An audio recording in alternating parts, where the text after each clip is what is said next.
Hello everyone, welcome back to my channel study only science. तो इस class में एमपीटेड वर्ग 3 चयन परीक्षा की तैयारी आपको कराई जा रही है, जिसमें टॉपिक वाइज सारे टॉपिक्स को कवर किया जा रहा है। चैप्टर वाइज जितने भी आपकी इकाई यूनिट्स दी गई हैं उनके अकॉर्डिंग जो उसमें टॉपिक वाइज दिए गए हैं, तो उसके अकॉर्डिंग आपको यहाँ पे तैयारी करवाई जा रही है उसकी डिटेल्ड में। और इन एंड में आपको उसके एमसीक्यूज के माध्यम से भी कुछ प्रश्नों को हल करने के लिए दिया जाएगा, जिससे आपकी तैयारी किस तरह से आपको इसका भी अंदाज़ा लगता रहेगा। तो चलिए हमारे साथ बने रहिए इसी तरह से, और वीडियो को लाइक कर दीजिए, शेयर कर दीजिए, चैनल पे नए हैं तो सब्सक्राइब कर लीजिए, और हाँ, बेल आइकन को दबाना ना भूलिएगा, क्योंकि हर दिन की आपकी वीडियो उसी नोटिफिकेशन के माध्यम से मिलती रहेगी टाइम टू टाइम।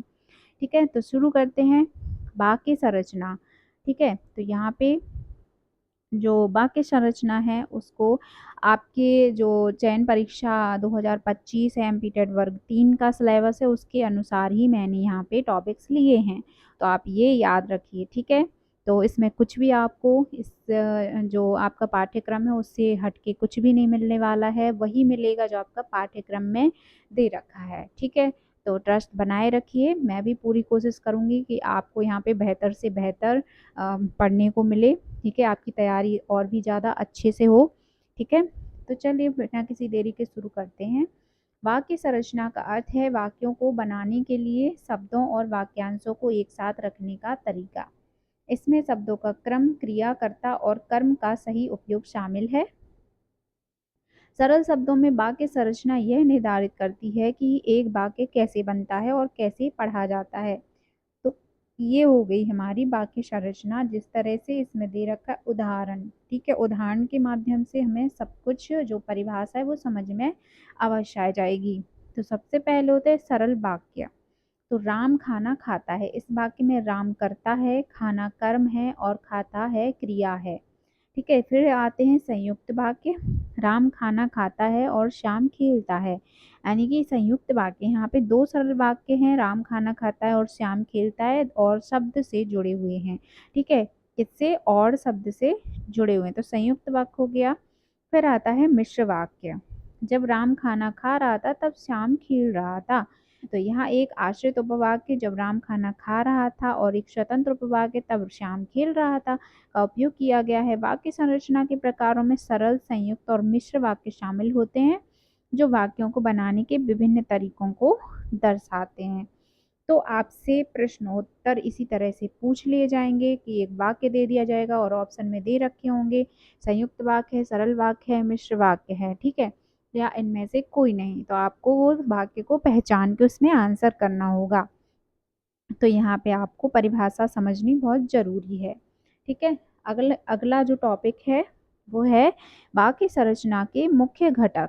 ठीक है, तो कर्ता हो गया पहला, वह व्यक्ति या वस्तु जो क्रिया करता है। फिर है क्रिया, वह एक शब्द जो कार्य या स्थिति को दर्शाता है।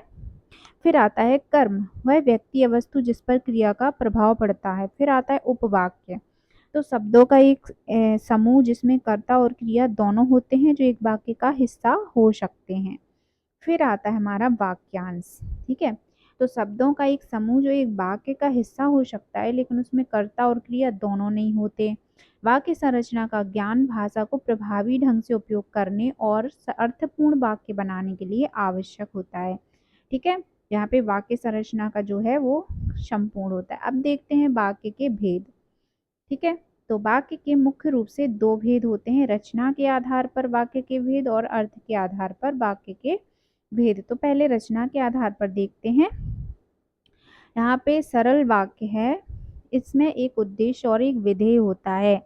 ठीक है, और संयुक्त वाक्य में इसमें दो या दो से अधिक सरल वाक्य समुच्चय बोधक अव्यय जैसे और, तथा या अथवा, लेकिन, परंतु से जुड़े होते हैं, वो होते हैं संयुक्त वाक्य। ठीक है, इसको नोट करते जाइए। मिश्र वाक्य कौन होते हैं? इनमें इसमें एक मुख्य उपवाक्य और एक या एक से अधिक जो है आश्रित उपवाक्य होते हैं। ठीक है, तो वो मिश्र वाक्य हो गया। फिर आता है अर्थ के आधार पर वाक्य के भेद। तो विधानवाचक वाक्य, यह सामान्य कथन या सूचना व्यक्त करते हैं।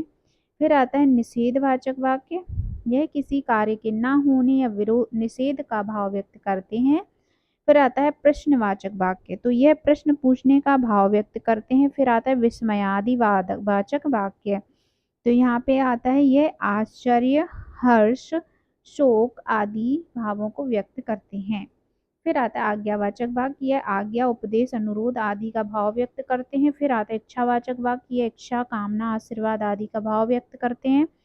फिर आता है संकेतवाचक वाक्य, तो यहाँ पे क्या होता है कि यह एक क्रिया की दूसरी क्रिया पर निर्भर होने का भाव व्यक्त करते हैं, जैसे यदि, या तो का प्रयोग करके होता है, ठीक है, संकेतवाचक।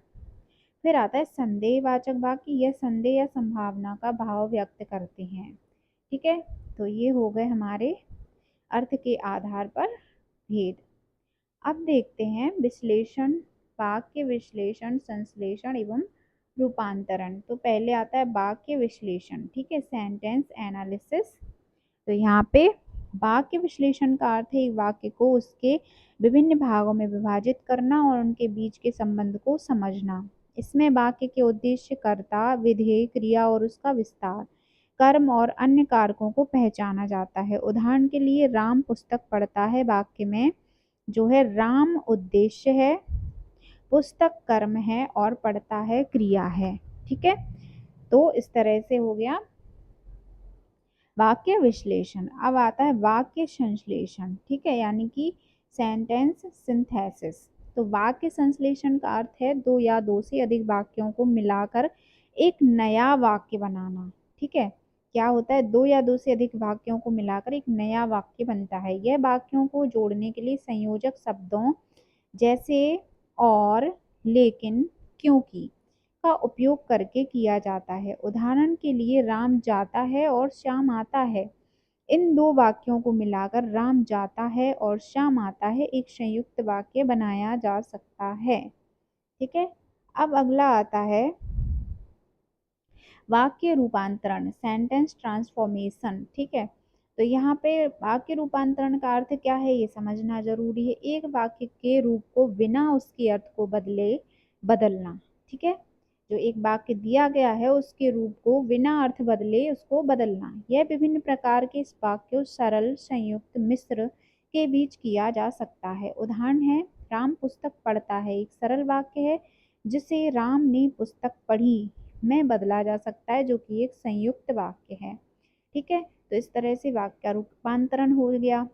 अब देखते हैं अगला टॉपिक, वाक्य रचना संबंधी अशुद्धियां, ठीक है। तो यहाँ पे वाक्य रचना संबंधी अशुद्धियों में जो है कुछ सामान्य प्रकार की होती हैं, जैसे पदक्रम संबंधी अशुद्धियां। उदाहरण है राम ने रोटी खाई की जगह राम खाई रोटी लिखना। सुधार करेंगे, शब्दों को सही क्रम में रखना चाहिए ताकि वाक्य का अर्थ स्पष्ट हो सके, ठीक है। फिर आते, देखो उदाहरण के माध्यम से आपको इसमें सब कुछ क्लियर कर दिया गया है, तो आप विशेष ध्यान दीजिए भाषा पर, ठीक है। और अब देखते हैं अन्विति संबंधी अशुद्धियां। उदाहरण है लड़का जा रहा है की जगह लड़की जा रहा है लिखना, तो ये क्या हो गया, अशुद्ध हो गया। अब सुधार क्या करेंगे, लिंग, वचन और कारक के अनुसार क्रिया का प्रयोग करना चाहिए, ठीक है। फिर आता है लिंग संबंधी अशुद्धियां। उदाहरण है एक सुंदर फूल की जगह एक सुंदर फूल लिखना, ठीक है। तो एक सुंदर फूल लिखना। सुधार है पुल्लिंग और स्त्रीलिंग शब्दों का सही प्रयोग करना। फिर आता है चौथा वचन संबंधी अशुद्धियां। उदाहरण है बच्चे खेल रहे हैं की जगह बच्चा खेल रहे हैं लिखना। तो यहाँ पे सुधार क्या करेंगे, एक वचन और बहुवचन शब्दों का सही प्रयोग करना चाहिए, ठीक है। पांचवा है कारक संबंधी अशुद्धियां। तो यहाँ पे उदाहरण है राम ने घर को गया की जगह राम घर गया लिखना। सुधार क्या करेंगे, कारक चिन्हों का सही प्रयोग करना चाहिए। तो कारक संबंधी अशुद्धियां हो गई। फिर आती हैं अन्य अशुद्धियां। तो इनमें आता है जैसे पुनरुक्ति, एक ही बात को बार बार कहना, तो ये, और अतिशयोक्ति यानी कि बात को बढ़ा चढ़ा कर कहना आदि, तो ये हो गई अन्य अशुद्धियों में आ गया। तो ये थे हमारी आज की क्लास के कुछ प्रमुख टॉपिक्स और जो इकाई तीसरी है, यूनिट थर्ड है हमारे पाठ्यक्रम का, एमपी टेट वर्ग 3 चयन परीक्षा के पाठ्यक्रम का। तो उसकी यूनिट 3 का आप पहला पार्ट हम लेकर आए थे, और कल इसका जो बचा हुआ आधा पार्ट है वो सेकंड पार्ट में आपको कंप्लीट करा दिया जाएगा। ठीक है, और कोशिश मेरी रहेगी कि आपको एमसीक्यूज अभी करा दिए जाएं यूनिट बाय यूनिट, या फिर आपके पूरा टॉपिक्स कवर होने के बाद, सारे यूनिट कवर होने के बाद लास्ट में आपको कुछ दिन बचेंगे तो उनमें आपको उससे तैयारी करवा देंगे। तो जिस तरह से आपको अच्छा लगे आप मुझे कमेंट बॉक्स में कर बता सकते हैं। मिलते हैं अगली क्लास में।